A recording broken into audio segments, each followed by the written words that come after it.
I'm Jay Moran. I'm Bridget Jaipal Valenza. I'm Thomas O'Neill White. We need to get together and let our voices be heard. This is What's Next, a dedicated hour to have important conversations about the issues facing the marginalized and underrepresented communities of Western New York and Southern Ontario. If we're going to have some real healing, we've got to have space to tell some uncomfortable truth. What's Next continues our mission to discuss race, equity, and the common concerns of Buffalo's East Side and beyond. In the suburban area, everywhere, we must work and teach our children. On What's Next today, we are in Jamestown. As a matter of fact, at the Jamestown YWCA. With us, we have a load of guests here with us. We have the Executive Director, Amanda Gesing. Indo Quiñones is the Mission Impact Director. Alizé Scott is the Social Justice and Race Equity Director. Jacqui Cook, the Director of Women to Women and Young Women Choosing Action. And also Nanci Okerlund, the Transition Supportive Housing Director. Thank you for being with us, and thanks for all of your time today. Let's go around the room just a little bit and talk about, if for nothing else, just about the mission of the YWCA. I just made a note of how, right on the website, and it's been in place for many years, eliminating racism and empowering women. Who wants to start off just about the mission of the YWCA, specifically, of course, here in Jamestown? Well, I'm the Mission Impact Director, so I guess I'll start. Mission Impact Director is just a name for making sure our mission is in all our programs and facilitating that with directors and the public. So I see it's very broad, and people are like, how are you going to eliminate racism? Mm-hmm. And empowering women, that's also a big pill to swallow. And here we're saying, we know eliminating racism and empowering women is probably not going to get solved in our lifetime, or just abolishing racism forever. It's a process. So we know that our mission is a process, and we try to convey that with everyone that we come across, in terms of like partnerships with other organizations, any of the people we work with, and we're trying to be as real as possible and as true to us. We are just living the mission. Gotcha. So as long as everybody here at YWCA, including staff and our parents and people we serve, know that that's something we're striving for and we're learning as well and growing, then that's just part of the process. Sure. Yeah. But how about maybe just a tad more specific then? Like you said, you're looking as the Mission Impact Director, you're looking at making sure that all of these elements of the YWCA, and we'll get into exactly all these elements, and we have enough people with enough titles here, there's a lot. But when you're looking into it, what are you looking for to make sure that they mirror each other? Well, make sure that every program is equitable. Okay. We'll start there. We started to look inward. When I say we, YWCA Jamestown has fairly new administration, 2-3 years. Amanda has been here, Alizé's been here a little longer in a different capacity, but we want to take YWCA Jamestown to what it was, which was a lot of people in the community just didn't see us as eliminating racism and empowering women. They saw us as a daycare center. Okay. Which it is. Mm-hmm. We do have early child education. But that's just one of the things we do. We wanted to really show that we are mission-based, and this is the mission. And so we try to make sure that everyone who works for us, everyone who we serve, is being treated as equitably as possible. So making things as accessible as possible, not just physically, but making sure that our after-school program, for example, all the children who could possibly need our services and their and their parents know about scholarships and subsidies for those programs. And that's just a small example. Sure. Yeah. Sure. I'll throw out this as a general question then. It's interesting how you mentioned the last 3 years. Well, I think if you look at the last 3 years, you might, especially when it comes to dealing with issues of race. I mean, even this particular show that we're on right today started just less than 2 years ago after the racist attack on the Jefferson Avenue Tops in East Buffalo. But my point is there's been a lot of change when it comes to dealing with race. And I'm wondering if we can have a general conversation maybe about how maybe not only this particular entity has changed or is altering its approach, but maybe just what you see in the community at large. Anybody want to try to take that one on? I see Alizé with a big smile on her face. I guess you were elected. Sure. Yeah. I feel within the last few years, especially with the Black Lives Matter movement going more global after the George Floyd incident, that we see here locally especially that people are becoming aware that after Martin Luther King Jr., racism was not solved, unfortunately, although many of us had that idea that the civil rights movement did solve racism. That obviously isn't the reality. So it really opened people's eyes up to the world that people that are from historically marginalized communities are actually living.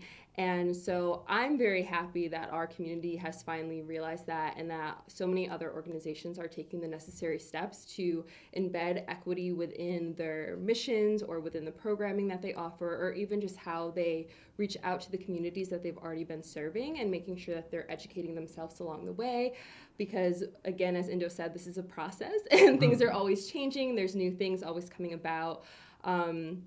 But I'm very happy even for how the Y has transitioned and really made sure that we were trying to fulfill the eliminating racism portion of our mission, because when we're thinking about something as big as racism and then also thinking about that second half of our mission to empower women, they really go hand in hand. You know, you can't empower women if you're forgetting about a large sector of women of color. And so the fact that now we are really striving to make sure that all of our programs have that embedded in them and making sure that we are fulfilling our mission is very important to me as a Black woman working in this organization. Because again, when you're looking at Black scholars, historically, they always talk about, we can't really get anywhere until we are making sure that Black women, especially queer Black women, all of their oppressions are eliminated. Once we hit that, we know that we have eliminated any other oppression that anybody could ever experience. So being able to play a hand in this work is very important. And again, I'm just very proud that our community has kind of stepped up to realize that this work is very important, even if you're not a part of these historically marginalized communities.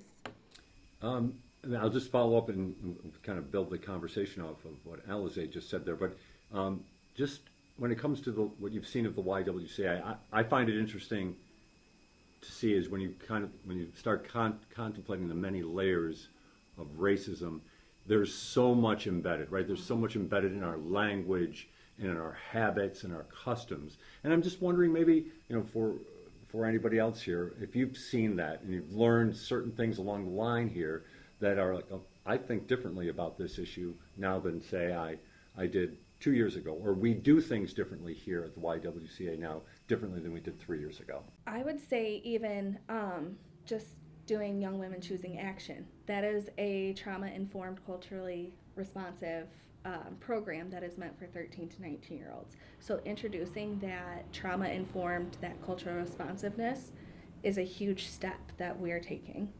Does it help with what you're doing? It is what I do. Right. Okay. So right. But do you find more success because you have a more informed approach to things or a better understanding of things? I would say so. Mm-hmm. I would say so. So YWCA actually put out like a Train the Trainers, which went over a lot of those different things. So whereas I, as a white woman, knew some of the things, some of the training actually went in more depth so that you can learn from other cultures and be more culturally aware. And Nanci, I saw you over there contemplating this conversation. What could you add? I've been here for 23 years. I was born and raised in a small community here in this area. And I have learned so much by coming here and by dealing with all of the populations, and when things were going well, when things slowed down, when things just sometimes became hard to deal with. Over 650 women have gone through the program since 2001, and it comes in waves and it changes, and I have to be very much aware of how I speak, how I feel. I try to make sure that I'm aware and consider their feelings and their beliefs before I think of anything else. That they are important, they are here, and I don't mean to sound, I'll say the residents, because they're an amazing group of people, all colors, all ethnicities. I have learned so much, and I think I have grown because of those lessons, from being naive. And You so you as much learned from these women that you've been helping through the years. mm-hmm. They've taught you. A lot. Because again, I was born and raised in a small community here, and I was very naive. And the lessons are amazing, the people are amazing. This organization is amazing because they all contribute. We're all working for the same thing. And hopefully someday we'll make a difference. Which community did you, would you mind sharing me which community you grew up in? Sinclairville. Sinclairville, okay, Mm-hmm. I'm familiar with that for sure. So it's Jamestown has changed a lot in the last Absolutely. Couple of decades for sure. So that must have been a part of the learning curve, right? That there was a racial makeup here in Jamestown now, but there wasn't here maybe when you were growing up in Sinclairville, right? Right. Yeah. What has that been like, not just if you can make an observation, but for the general community? Has it been a welcoming kind of merger, or has it been a little more difficult to navigate, for lack of a better term? I think the last few years have been much more difficult to navigate because we're seeing more and more homeless issues. With the pandemic, harder for individuals and families to find decent housing. It's set us back quite a ways, and we have a much larger homeless population and from all walks of life, and hopefully we can turn it back around and be headed in the right direction.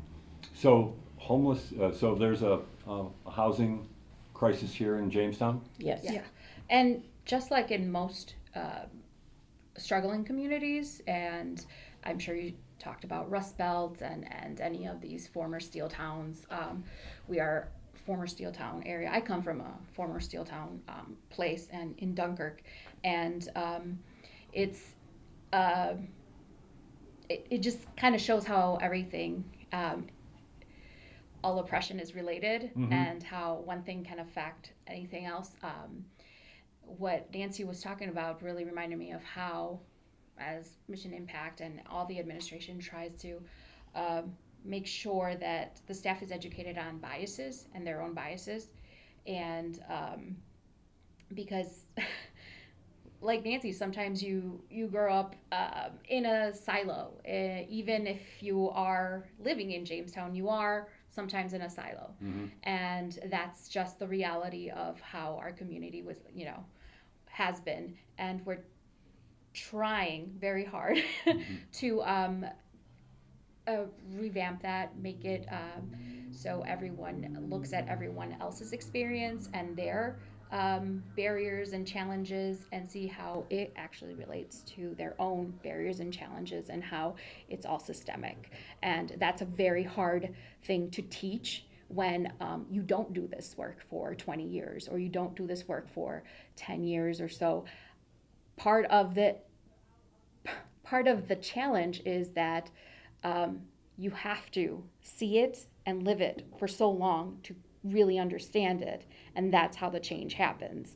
And when people say, like, how long is it going to take? It'll take generations for us to see an actual, like our work to actually see it succeed. And hey, I'll take it. If I don't see it in my generation, I hope my nieces and nephews get to see it. Is there a frustration though from that that length? I mean, it sounds Peaks like and valleys. you have the right perspective. But It's peaks and valleys, yeah. Yeah? Yeah. Who wants to speak to that? Alizé? Sure. Yeah. Yeah, I feel this work can be very frustrating sometimes. And again, as a Black woman, it's even more frustrating because I'm fighting against these oppressions as I'm experiencing them. So it's very exhausting to be a part of this work. But as Indo said, it's such important work. So, we have those days where we're like, no, we have to keep going because we know the kind of world that we want to leave behind. And then there are other days where it's like, get somebody else to do it. Man, this is so hard. And again, it's also frustrating because I'm a native of the Jamestown area, so I'm very familiar with, the culture here, and we are kind of a little ways behind when it comes to racial equity and, making sure that we're aware of systemic racism and these bigger racisms that go beyond just these individual kind of interactions. And so that's something that I always have to keep in the back of my mind when we are having these kind of community events or community discussions is everybody is on different levels of learning. Everybody has a different understanding of things, and everybody has kind of these different interactions that they've experienced. There are some people who have probably never even come across a person of color before, so trying to keep that in mind definitely can make this work a little bit harder when we've been doing it for so long or we have like the formal education in this. But again, it's a fight that we want to keep fighting. So we're just going to fight through the frustration and hopefully make it out on the other side and do some good work despite some of the obstacles that we come up against. And just to kind of go back to the first question you asked me about mission impact, part of that is making sure that any person who's maybe not dealing, but managing their work life, and when their work life is dealing with actual people who are facing real life challenges, and then it affects you, part of being a good social worker, community worker, coordinator of any of this anti-racist work is self-care. And it sounds very, like the words I like to say, it sounds very kumbaya, where you're just like, oh, now we have to reflect and meditate, or now we have to come together and talk about what our feelings are. That's important work. That's more important than people, that's another thing that's probably from generations past was not used, and we're trying to do things differently. Right. We're trying to see if this might be able to help us maintain momentum, actually reflecting, saying, hey, I cannot deal with this issue today. Alizé, can you deal with this issue? Because I've reached my my limit, Right. for the week or the month, depending on what it is. And relying on each other and building relationships within YWCA Jamestown. That's very important. I feel like this is probably one of the first places that has really considered that as part of the process of helping outside, Right. helping our actual people who are in transitions, our parents who are dropping off their kids. If we're not in the right headspace, we're not going to serve as best as we can. I certainly can appreciate that. We're here at the YWCA Jamestown, and let's use the self-care. Let's have a self-care discussion here, shall we? And we'll start with Jacqui Cook, the Director of Women to Women, and also Young Women Choosing Action. How about for you? Do you see the types of frustration that we just heard Indo and Alizé telling us? And I guess for you, how do you then try to work through it? I do. I definitely see it. Being that I have worked with teenagers in this area for the past 2 years, and prior to that, I lived in Kansas City, Missouri. So very different, very, very different. But one of the ways, like Indo said, is the relationships here. This is probably the first place that I've ever felt that I can sit down and I can talk about things. I mean, last week we had a huge discussion about racial injustices and stuff, Alizé, Indo, and myself. where we were able to sit down and talk about those different things and our perspectives and how, like Nanci said, I was naive until I experienced some of the things. So definitely talking and building those relationships is my self-care here. And it also sounds like you have to be vulnerable a little bit, right? Yes. And Very yet, vulnerable. But yet you feel like you can be that in this space. Oh, yeah.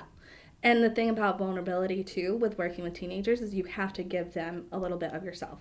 In order for them to open up and tell you how they're feeling and what's going on in their lives, you have to be able to give a little bit of yourself. All right, Nanci, how about for you? Self-care, I mean, you're almost as old as I am, I'm guessing. And so because of that, you and I didn't know anything about self-care when we were young folks. What about for you and your work as the Transition Supportive Housing Director? How about for you? I mean, again, you're dealing with people, women, who are going through massive difficulties in their lives. That's got to be stressful for you. How do you deal with that? We have a very good staff here, and we can bounce ideas, bring frustrations. Amanda is excellent at it because I've been in her office a lot. I'm on call 24/7. Some of my self-care is in itself seeing how all of our programs impact and individuals and families, and to be able to, especially in the housing program, to see individuals and families be able to grow and overcome their barriers and start to live life again instead of hiding from it. That to me, in a way, is self-care, because in every program, the results that are happening, you hear so often, if it wasn't because of the YWCA, do I go home sometimes and want to never come back? Absolutely. But, and I only live 3.5 miles away.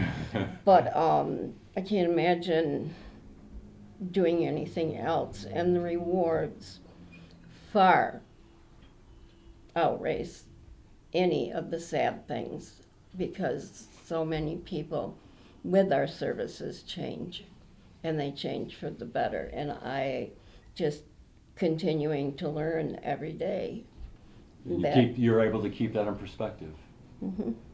Then go home to a grandson, 2 great-grandkids, 7 cats, a dog, and a rabbit.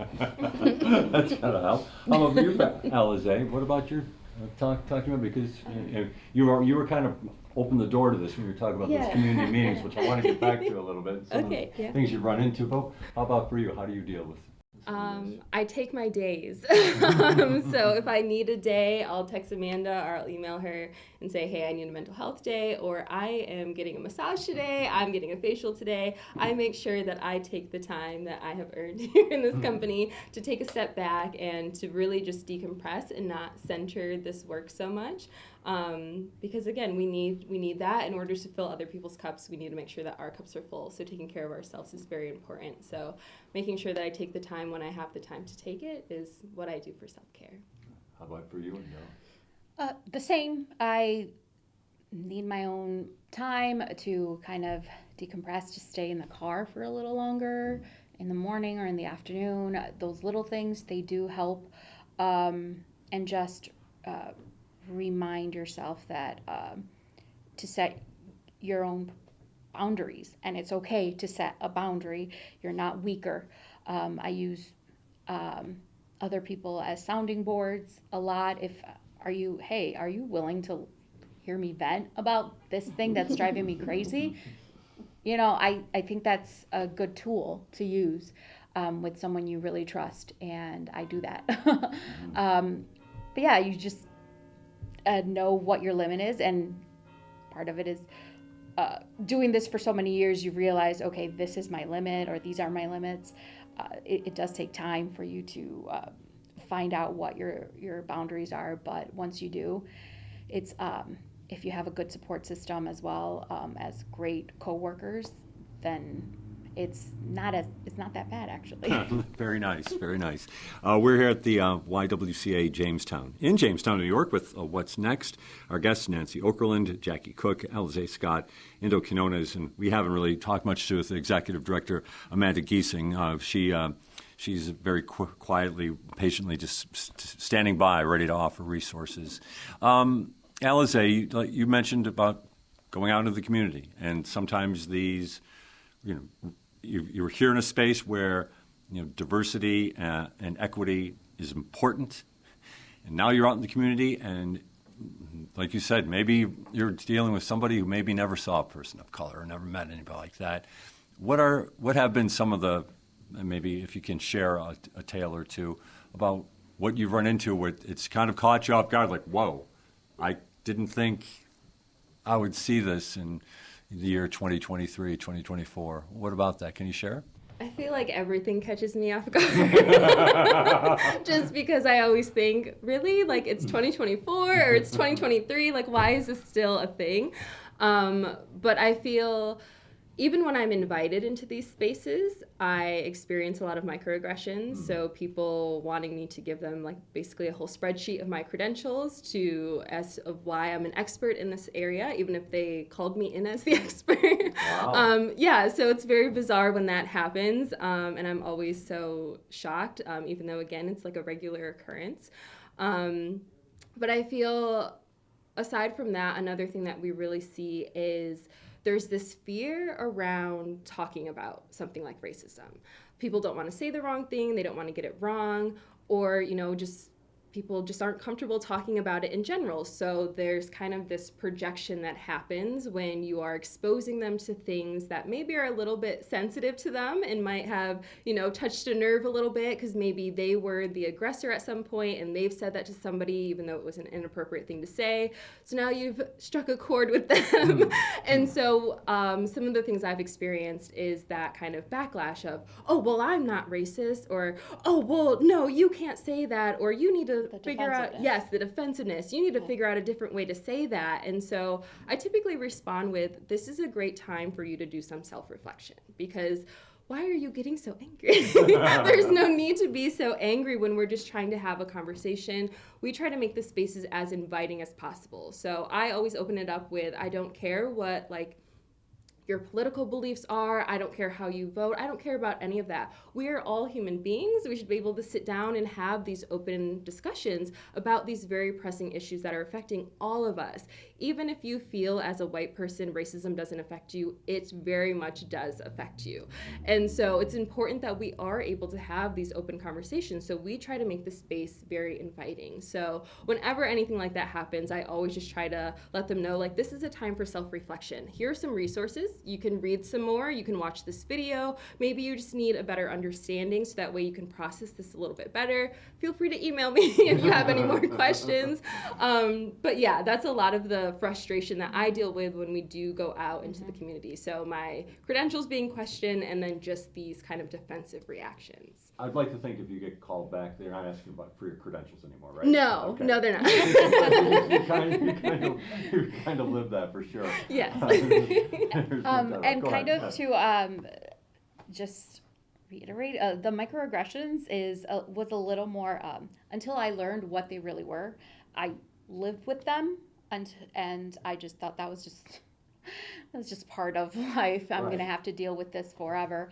And the truth is, no, we have to start checking ourselves. And I do cultural responsive, equity and inclusion training for other organizations, for staff, and for administration for them. And it's really difficult in a room full of adults who do this stuff, who actually work face-to-face with children and people in their community, to actually admit to themselves and admit to others that they have biases and they have privileges. I think that when that is brought up, people do start to get very defensive. Sure. And so what do you do to break down that defensiveness? All right. You start talking about your own privileges and own biases and everybody else's, and see that these aren't bad things. These are just things that has happened, and it's part of life, and we have to talk about it. And another thing is that guilt that you start feeling, it's a good thing because it's the first step for growth. And sometimes, no matter how many times you say it and how many try to find other ways to say it, some people are just going to, they're uncomfortable with being uncomfortable, and they don't want to. It's that fear. And you can just keep trying. You could, bring a horse to water, but... Right. And I'll throw this out to anybody who wants to take it. Well, how about, okay, there's the reaction of guilt, or I'm a little nervous to wade into these waters. We're talking about racial matters. What about the reaction? I know that hopefully there are not many, but we know they exist. It's, this is, it's embedded. This is who I am. This is how I see the world. It might be from, the 19th century. That's just who they are.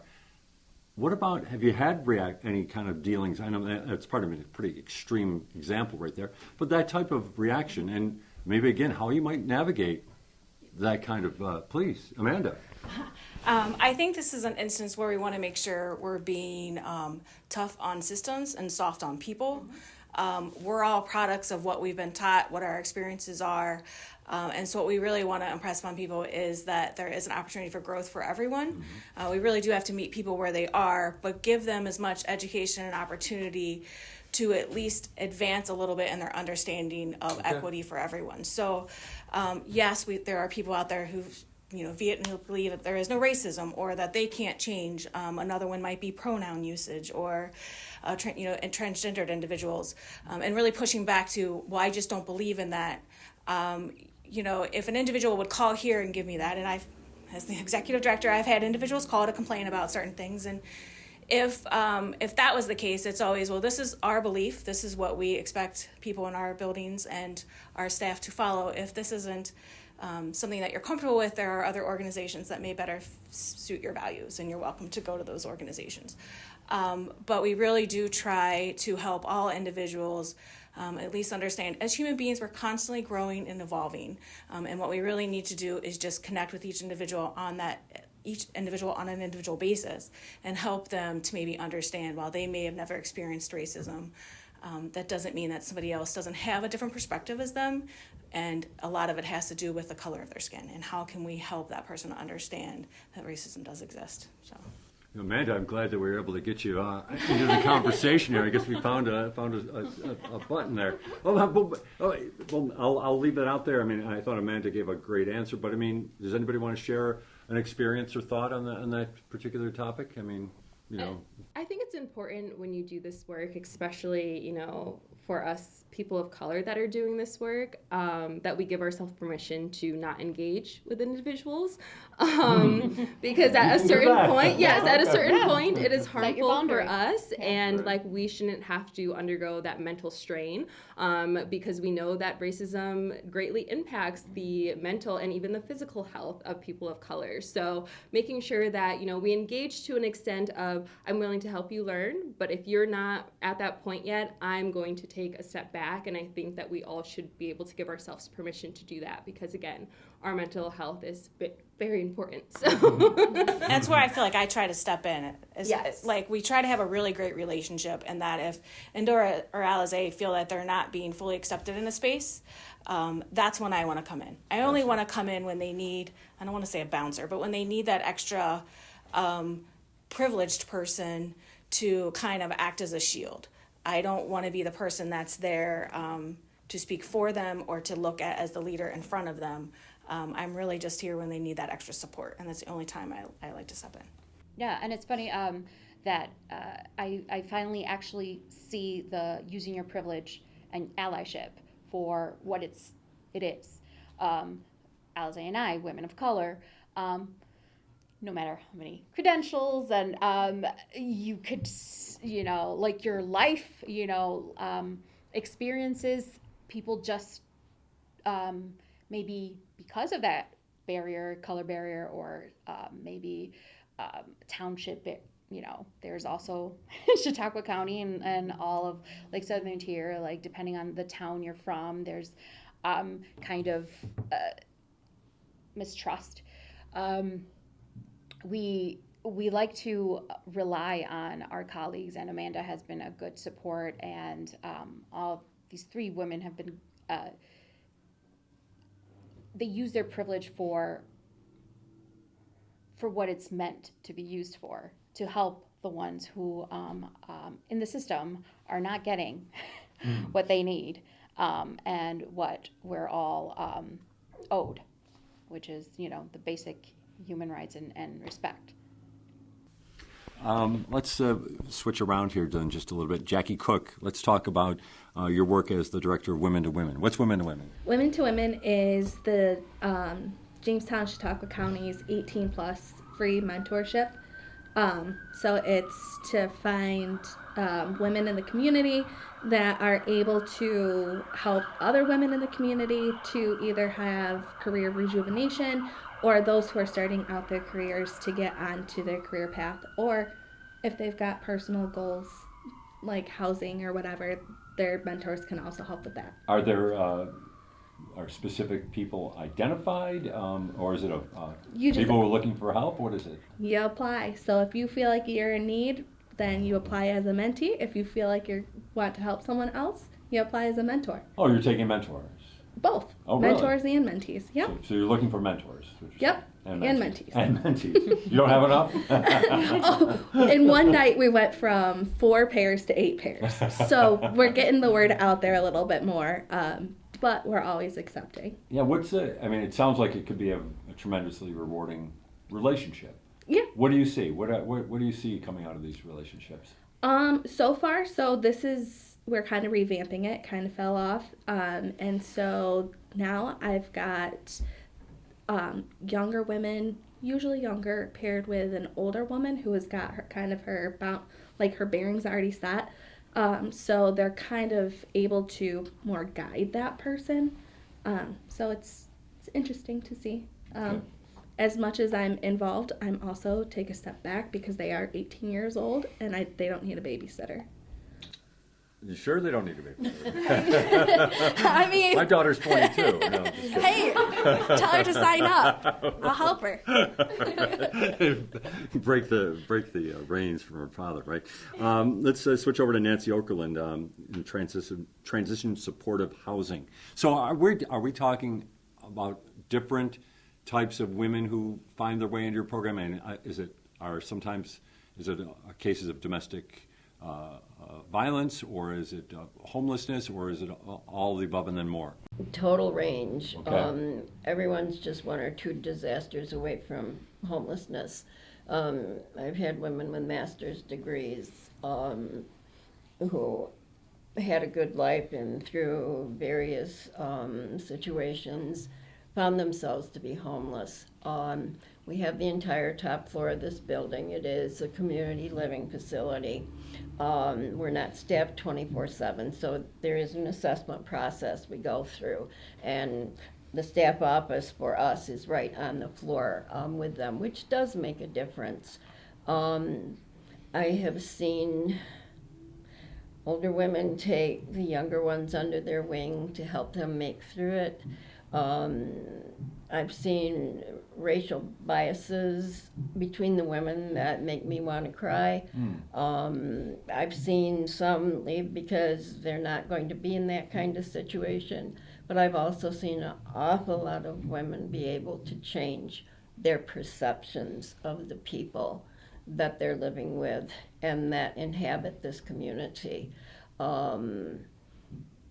It's an experience every single day. But we all learn, and if it's not, the program doesn't work for them. It's no mandated, you have to stay 30 days or you have to stay 3 years. If they're ready to go or they don't feel that the program's right for them, then they move on, as we also do.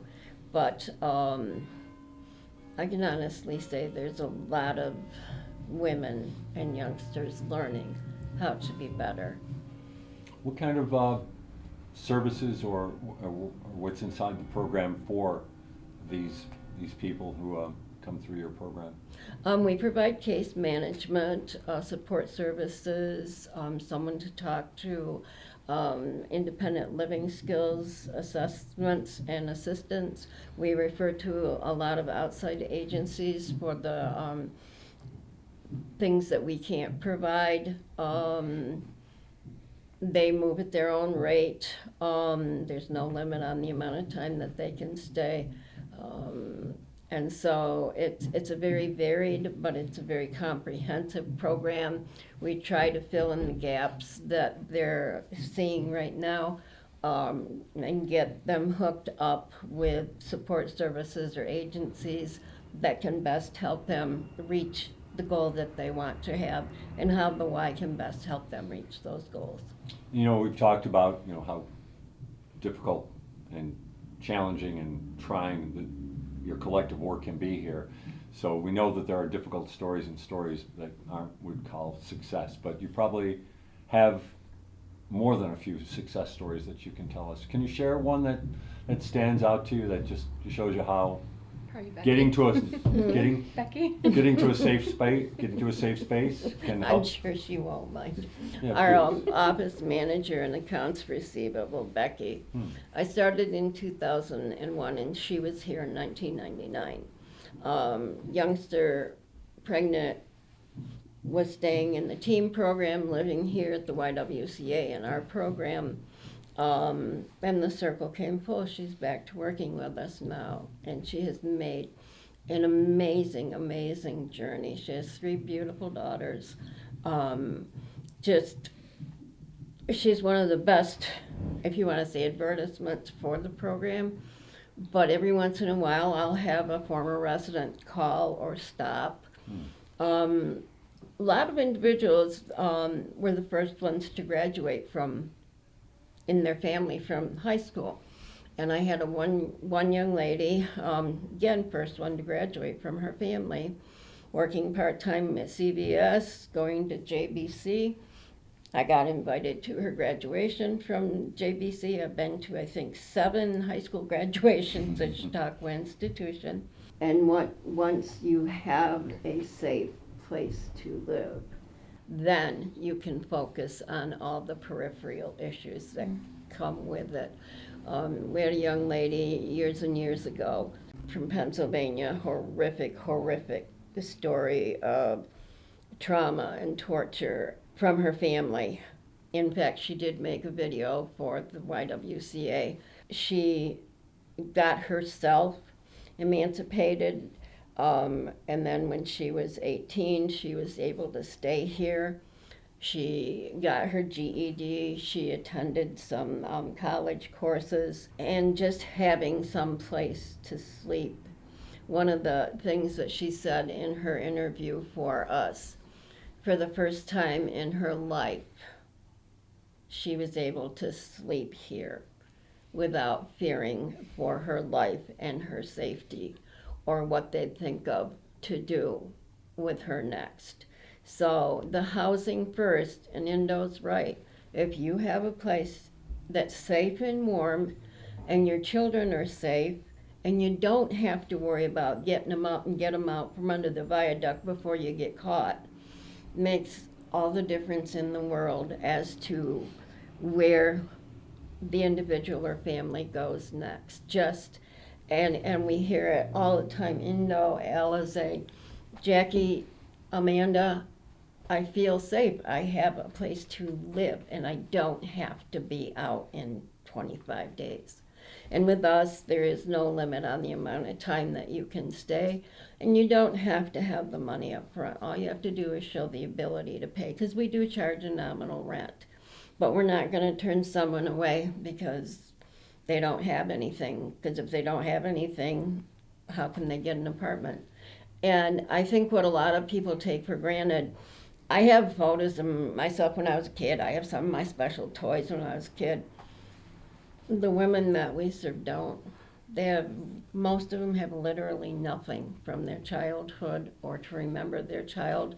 And some of them don't want to remember their childhood, but so much of it we take for granted, they don't have access to, but they come in here in any of the programs to basically save their lives and the lives of their family. Well stated, Nanci Okerlund. With us, Nanci Okerlund, Jacqui Cook, Alizé Scott, and also Indo Quiñones, along with, of course, Amanda Gesing, the executive director here at the YWCA Jamestown. We talked to Jacqui and Nanci about their programs. We cannot finish up this conversation without talking with Indo and Alizé about the Broadscast podcast. The Broadscast podcast. I cannot say that 3 times fast. It's one of our more fun, for me at least, more fun. If you listen to it, you know it's fun. It's just because honestly, started with just a bunch of us girls, just like, what show can we do? What can we do? And it aligns with our mission, of course, eliminating racism, empowering women, and equity for everyone. We want to talk about things within the community, but also general, about anti-racist work and women's empowerment. So we have one of my favorite episodes was when we did the series on Native American Heritage Month. We had Brett Maybe. That was an amazing thing. We have our Halloween and holiday episodes. Those are more fun, but we talk about serious things like human trafficking. That's very heavy topic, but very real in Western New York, to the point where a lot of organizations are starting to really talk about it within the organization community, and what can we do? There are so much miseducation or no education on what human trafficking is. That was one we did. And we do talk about sexual health education a lot, because that is one of our big programs here at YWCA Jamestown. And I just enjoy it because it allows us to just have have our, I don't know how many listeners we have, 5, 10, whatever, but we're talking about these important things to us and to our community. What about response? What kind of response have you been getting? You said you don't know. You're not totally sure how many people or how much they're paying attention. I've lived through this for many decades. I know this so very well. But yeah, what about the responses that you get? I'm just curious. I know that my Nana loves it. That's all the views. Yeah. But no, I feel like it's been received pretty well. And I feel like because of how we just make it a normal conversation, we kind of normalize some of these taboo topics that, sexual health, things along that line, racism, all of these things that aren't normal conversations for people that work outside of the social justice sector. We try to normalize them and get people to think about how they're very relevant to all of our lives and how we can kind of incorporate these conversations into everyday lives, or even have these discussions with teens or children at home. Again, just trying to make this work more normal, because it is something that affects all of us and that all of us experience on some level. So it's fun, but it's serious, and it's a good time. And just exploring different ways to outreach is, I think that's one of the things that this started out as. We obviously enjoy it. They're allowing us to do it, so we're going to continue doing it as long as we can. But we have to start exploring organizations like ours, YWCA Jamestown, who traditionally been one way. We have to start thinking of technology and the way people are communicating now, in order to start talking about the real serious issues that affect everyone. That's why Broadscast. And Broads, it's one of those things we're trying to take back the word broad. So I was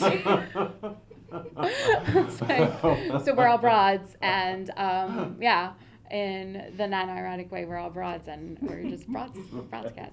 And I feel like it also helps with our collaboration with other organizations, and getting their names out there. Again, when people think of the Y, they think that we have the power to solve all social justice issues, when that is not the case. So it really helps us to bring in local experts and allow the community to know, hey, if you have an issue or, a topic or a question about a specific topic, it's not our lane, but this wonderful person knows all about it and they're going to come share. And so that way we're also exposing the community, at least those who follow us, to different organizations that maybe they weren't aware of in the past. All right, we're going to come down to our final question here, and I'm going to pass it around to everybody. And I'm going to actually start with Amanda Gesing, the executive director, put her on the spot here. But the question is this: what do you want? What should people know about Jamestown, this community? And it can be a negative, it can be a positive, it can be both.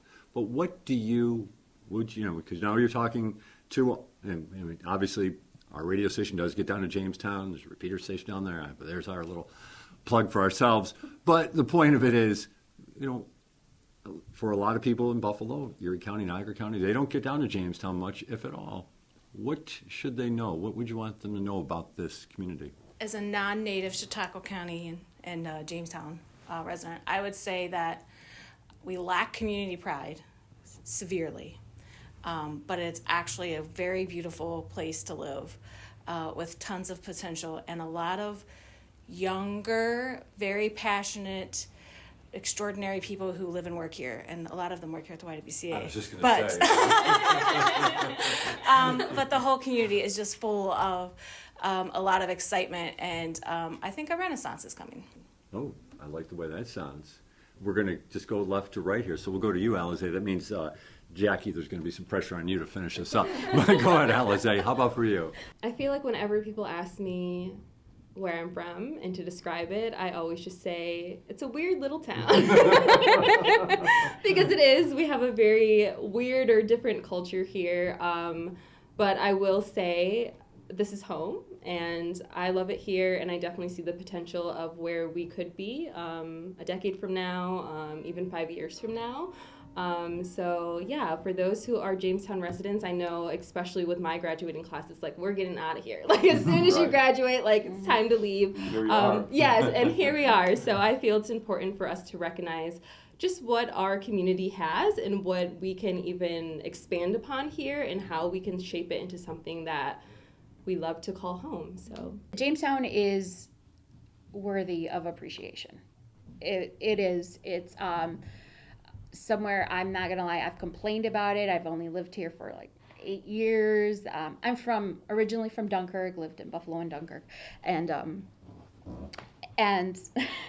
but a Chautauqua County resident, born and raised.